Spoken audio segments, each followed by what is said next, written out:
Assalamualaikum warahmatullahi wabarakatuh. Halo teman-teman, jumpa lagi di Aryan M Channel. Oke, buat teman-teman yang klik video ini, saya harapkan mudah-mudahan teman-teman masih dalam kondisi sehat walafiat.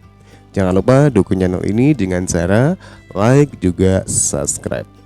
Baik, di kesempatan kali ini saya akan ajak teman-teman untuk melihat sebuah video dengan judul Malaysia berburu manuskrip kuno di Indonesia. Oke, kira-kira apa maksud Malaysia berburu manuskrip kuno di Indonesia? Ini yang jelas sangat mencurigakan sekali teman-teman ya.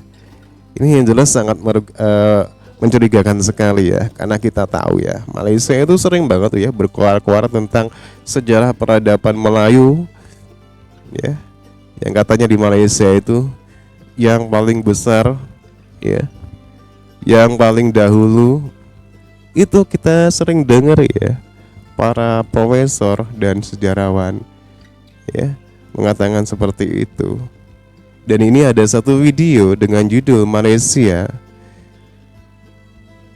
berburu manuskrip kuno di Indonesia. Ini kira-kira tujuannya apa? Ya udah, kita sebelum berkomentar kita akan simak dulu ya teman-teman ya.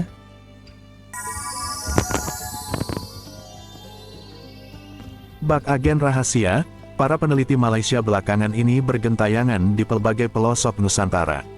Mereka berburu naskah Melayu klasik untuk diboyong ke negaranya. Bila naskah yang dikendaki tak bisa dibeli, mereka memotretnya. Pelaku lancung orang Malay yang mengaku sebagai bangsa serumpun itu terungkap dalam rapat kerja Asosiasi Budaya Tulis (ATL) di Jakarta, 10–11 Desember lalu.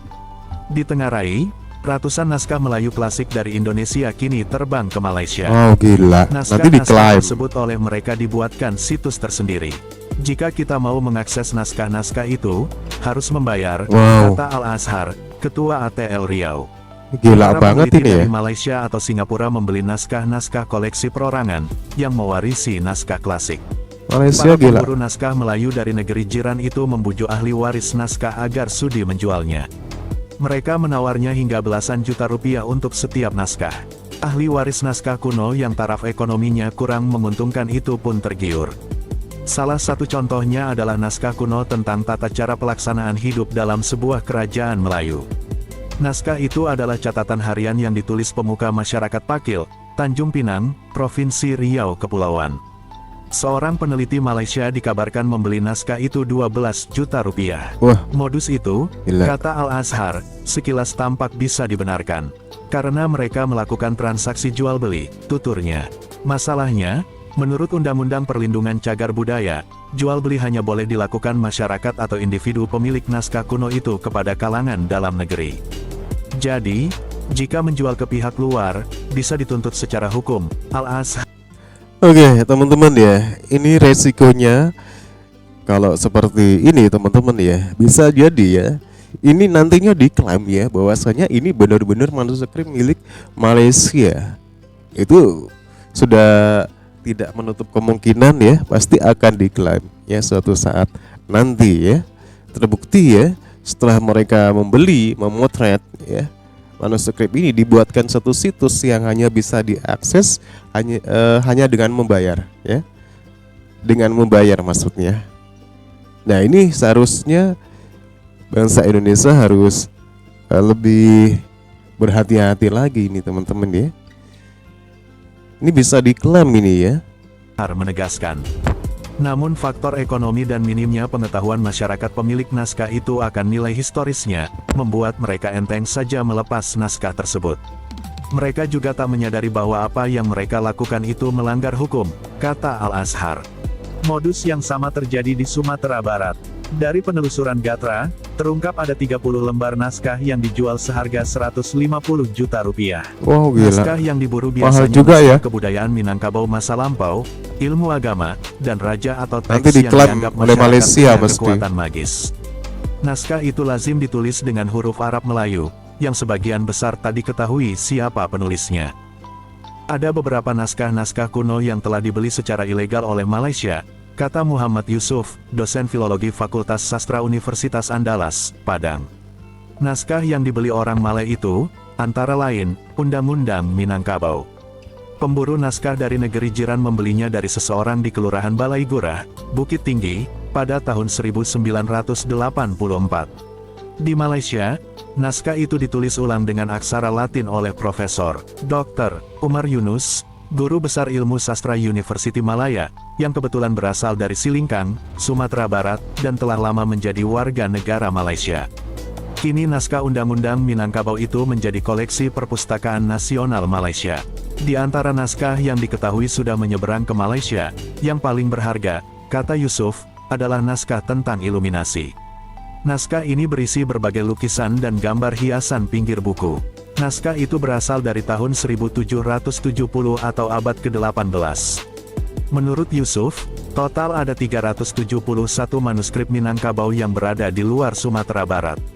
Dari jumlah itu, 261 naskah ada di Belanda, 12 di Inggris, dan 19 di Jerman. Sisanya, 78 naskah, berada di Perpustakaan Nasional, Jakarta. Naskah yang belum tercatat masih banyak dan kini menjadi rebutan Fakultas Sastra Universitas Andalas, dengan para pemburu naskah dari Malaysia. Fakultas Sastra seringkala bersaing, terutama karena keterbatasan dana, tuturnya. Meski begitu, dia tak mau menyerah. Yusuf mengaku berusaha melakukan pendekatan kepada para pemegang naskah kuno agar tetap memeliharanya. Ya harus. Misalnya, disediakan lemari, kotak, atau alat penyimpan yang lebih baik. Sebagian yang bisa dibeli Fakultas Sastra disimpan di perpustakaan fakultas. Pihak Museum Aditya Warman, Sumatera Barat, pun kini mulai getol memburu naskah tersebut jangan sampai jatuh ke tangan pemburu naskah dari Malaysia. Kami sangat mengharapkan Pemda Sumatera Barat turun mendukung perlindungan naskah ini, ujar Yusuf. Oke, benar sekali teman-teman ya. Memang harus seperti itu ya. Indonesia harus bisa mempertahankan ya manuskrip karena itu merupakan bagian dari sejarah tempo dulu di Indonesia ya. Tidak seharusnya dibawa ke Malaysia karena terkadang kalau udah dibawa ke Malaysia ini bisa disalahgunakan ya. Karena kita tahu ya di Malaysia itu ya, apapun yang berbau Indonesia sering diklaim di sana teman-teman ya. Dan bisa jadi ya manuskrip yang ada di sana nantinya juga diklaim bahwasanya ini adalah peninggalan manuskrip dari Malaysia ya, merupakan bagian dari sejarah Malaysia. Seorang peneliti naskah Melayu klasik dari Buton, Lan Yampe, mengaku pernah menangkap basah seorang peneliti Malaysia yang bersama 7 rekannya memotret naskah-naskah Buton. Peneliti bergelar profesor itu, kata Lan Yampe, akhirnya diusir. Tapi beberapa puluh naskah sempat mereka ambil, katanya. Jika cara itu tak manjur, mereka menempuh cara baik-baik, yaitu memintanya. Cara seperti ini ditempuh Malaysia untuk mendapatkan ratusan hasil penelitian budayawan Riau, Tenas Effendi, atas tradisi lisan dan naskah-naskah Melayu klasik yang dihimpun Tenas selama bertahun-tahun.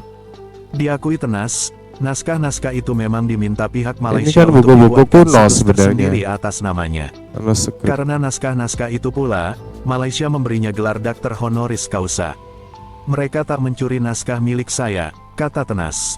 Cara ini juga ditempuh untuk mendapatkan 200-an naskah pantun Rantau Kopan, yang merupakan tradisi lisan masyarakat sekitar Sungai Rokan, Riau. Al-Azhar, sang pemilik naskah, merekam pantun-pantun itu pada 1990. Pantun-pantun tadi diminta Malaysia untuk situs budaya, 1 juta pantun. Meski perbuatan itu tak bisa dikategorikan mencuri, belakangan Al-Azhar sadar bahwa tindakannya berisiko. Pasalnya, pantun-pantun itu sama sekali belum dipatenkan. Suatu saat, bisa saja 200 pantun Rantau Kopan tersebut diklaim Malaysia sebagai miliknya. Ya bisa jadilah. Dengan nada khawatir. Malaysia kan tukang Mengapa ngeklaim. Malaysia begitu getol berburu naskah-naskah kuno itu? Menurut Muhammad Yusuf, Malaysia memang berambisi menjadi pusat Melayu dan pusat Islam. Jadi Ia pusat menduga, Melayu. Gerakan itu juga sejalan dengan gerakan dunia Melayu Islam, yang berpusat di sana. Dengan demikian, orang yang mau belajar tentang Melayu harus belajar di Malaysia, kata Yusuf. Ketika berkunjung ke Kuala Lumpur, Malaysia, 2 pekan lalu, Gatra menangkap kesan itu. Oke teman-teman ya, mungkin ini salah satu tujuan dari Malaysia ya, dengan memburu manuskrip kuno ini ya, agar Malaysia itu bisa diakui oleh dunia bahwasanya Malaysia itu merupakan satu pusat peradaban Melayu ya di tempo dulu ya. Nah, inilah mungkin salah satu kelicikan ya dari Malaysia. Padahal Malaysia kalau kita banding dengan Indonesia itu sangat kecil ya. Sedangkan Sumatera itu semuanya Melayu, teman-teman ya.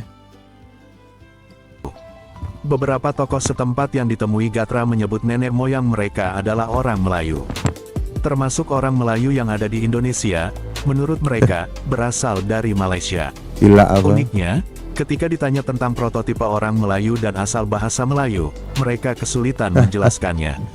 Mengingat ambisi menggebu Malaysia yang tanpa malu itu, Al-Azhar meminta pemerintah melakukan penyelamatan warisan budaya bangsa, terutama naskah lisan di Riau dan wilayah Indonesia lainnya. Naskah lisan akan mudah diklaim karena tidak ada catatan yang menyatakan itu hak warisan Riau, katanya. Ancaman itu, menurut dia, sangat nyata. Pada saat ini, di Riau ada 12 melodi naskah lisan, sedangkan Malaysia memiliki 3 melodi sejenis. Jadi, ada 9 melodi yang tidak ada di Malaysia, tuturnya. Nanti diklaim. Tapi, jika hal ini dibiarkan, bukan tak mungkin suatu saat 12 melodi itu diklaim sebagai milik Malaysia. Sekarang, puluhan naskah Melayu kuno sudah berpindah tangan ke Malaysia. Peralihan itu dinilai karena minimnya perhatian pemerintah untuk mengumpulkan dan melindungi naskah Melayu, serta kegigihan para akademisi, budayawan dan pemerintah Malaysia dalam berburu dan mengumpulkan naskah-naskah kuno. 2 tahun terakhir, saya tahu sedikitnya 60 naskah-naskah kuno Melayu Riau sudah berpindah ke Malaysia, ujar budayawan Riau, Al-Azhar, di Pekanbaru. Catatan Lembaga Adat Melayu Riau, kata Al-Azhar, menunjukkan sejumlah naskah kuno yang berpindah tangan, antara lain tafsir-tafsir, Al-Quran kuno, syair, catatan harian dan karya-karya pujangga Melayu serta sejumlah naskah-naskah lain dari abad ke-18 hingga ke-19. Oleh pihak Malaysia, naskah-naskah yang terserak di seluruh Riau dan Kepulauan Riau itu dibeli, dicari, dan diteliti. Menurut Al-Azhar, upaya itu merupakan langkah Malaysia mencapai slogan Truly Asia. Dengan slogan itu, Malaysia mencanangkan sebagai pusat Melayu dunia. Oke, teman-teman ya, inilah kelicikan Malaysia. Sekali lagi ya, agar bisa diakui pusat peradaban Melayu ya. Memang Malaysia sengaja memburu manuskrip-manuskrip Melayu, khususnya yang ada di Indonesia ini, teman-teman ya. Nah, inilah di balik ini tetap ada kelicikan, teman-teman ya. Mereka mencari naskah-naskah dimaksud hingga ke semua wilayah Riau. Umumnya mereka mendapatkan dengan cara membeli yang harganya bisa mencapai puluhan juta untuk setiap naskah, kata Al-Azhar. Al-Azhar menyebut, situasi ini mestinya menjadi perhatian serius pemerintah Indonesia, terlebih pemerintah Provinsi Riau dan Provinsi Kepri. Pemerintah harus menyelamatkan kembali naskah-naskah kuno tersebut sebagai warisan dan identitas bangsa. Harus diambil lah. Melihat catatan akuisisi, akan memungkinkan naskah-naskah itu kembali ke Indonesia, kata Al-Azhar. Iya benar. Kita khawatir, suatu saat semua identitas kita beralih ke Malaysia. Ini sudah menjadi masalah serius. Anggota Dewan Perwakilan Rakyat Daerah Riau Bidang Seni dan Budaya, Edi Ahmad RM, menyebut perpindahan itu harus dicegah. Ia pun meminta pemerintah Indonesia juga pemerintah Provinsi Riau melakukan sejumlah langkah pengamanan naskah-naskah kuno yang ada. Ada sekitar 200 manuskrip Naskah Aceh juga yang dijual para kolektor di provinsi itu ke luar negeri, terutama negara tetangga Malaysia, kata peneliti manuskrip Aceh Hermansyah. Ia menjelaskan sepanjang tahun 2017, manuskrip-manuskrip di Aceh masih diperjualbelikan ke luar negeri, terutama Malaysia, dan dalam catatannya ada sekitar 200 manuskrip telah dijual ke luar negeri, dengan rentang tahun 2015 sampai 2017. Faktor jual beli manuskrip ini didasari pada urusan ekonomi. Kolektor di Aceh dengan mudah menjual naskah-naskah tersebut tanpa menjaga warisan Aceh, katanya. Ia juga mengatakan faktor penjualan tersebut juga disebabkan kurangnya perhatian pemerintah Aceh terhadap penyelamatan naskah di Aceh, seperti tidak adanya alokasi dana untuk pembelian manuskrip koleksi pemerintah, khususnya Museum Aceh. Hermansyah yang juga dosen UIN Ar-Raniri itu menyarankan agar pemerintah Aceh memberikan perhatian serius kepada naskah kuno tersebut, dengan memberi kompensasi atau membeli naskah yang saat ini masih ada di masyarakat. Ini merupakan salah satu cara yang perlu dilakukan untuk menyelamatkan manuskrip Aceh yang nantinya dapat dijadikan sebagai warisan sejarah Aceh di masa mendatang, katanya. Tarmizi Hamid, pria kelahiran Sigli Aceh 55 tahun silam ini menjadi salah satu pembicara pada webinar nasional Satu Naskah Nusantara, yang diselenggarakan Perpustakaan Nasional Republik Indonesia pada tahun 2021. Latar belakangnya sebetulnya adalah seorang pegawai negeri sipil di Kementerian Pertanian. Namun, kecintaannya pada naskah-naskah kuno Aceh naskah kuno itu ya. Naskah tersebut dan kemudian mendirikan lembaga Rumoh Manuskrip Aceh. Sebagai orang yang turun langsung dalam pelestarian naskah kuno, baginya ada dia masalah dan tantangan dalam pelestarian naskah kuno. Masalah pertama adalah banyaknya naskah yang dijual ke luar negeri dan masalah kedua adalah mahalnya biaya pelestarian. Oh, itu. Kita pun harus secara jujur mengakui bahwa jual beli dan berpindah tangannya naskah kuno ke luar negeri ini sangat luar biasa. Saya prihatin dengan hal ini dan berpikir bagaimana dengan tenaga sendiri dan materi dibantu oleh keluarga mencoba untuk menyelamatkan naskah yang ada di luar negeri. Oke teman-teman ya, demikian ya sebuah video dengan judul Malaysia berburu manuskrip kuno di Indonesia. Ya, hal ini tentunya merugikan Indonesia ya, dimana manuskrip ini kan merupakan peninggalan sejarah yang ada di Indonesia. Tapi karena mungkin para pemegang dari manuskrip yang masih tercecer ini dengan alasan ekonomi mereka menjual, dan ini tentunya pemerintah harus memberi satu perhatian khusus ya, bahwasanya pemerintah harus bisa menampung, bisa mengganti rugi ya manuskrip yang sudah kuno ini ya, ditampung ke dalam museum, tidak terjadi penjualan ya manuskrip ke luar negeri seperti yang terjadi selama ini. Dan ini yang jelas merugikan Indonesia ya, karena sangat mencurigakan. Bisa jadi suatu saat ya, apa yang menjadi sejarah Indonesia bisa diklaim. Dan kita tahu sendiri ya, Malaysia itu kalau sudah berbicara tentang Melayu, dia itu memang benar-benar ya, seakan-akan Malaysia itu menjadi pusat peradaban dari Melayu tempo dulu. Kita kalau mendengar sejarah-sejarah yang disampaikan oleh para profesor Malaysia, ya mungkin itu salah satu tujuannya ya. Oke teman-teman ya, demikian ya sekelumit ya video tentang bagaimana Malaysia memburu manuskrip kuno di Indonesia. Silakan teman-teman bisa berkomentar dengan isi di video ini. Terima kasih, sampai jumpa lagi di video berikutnya.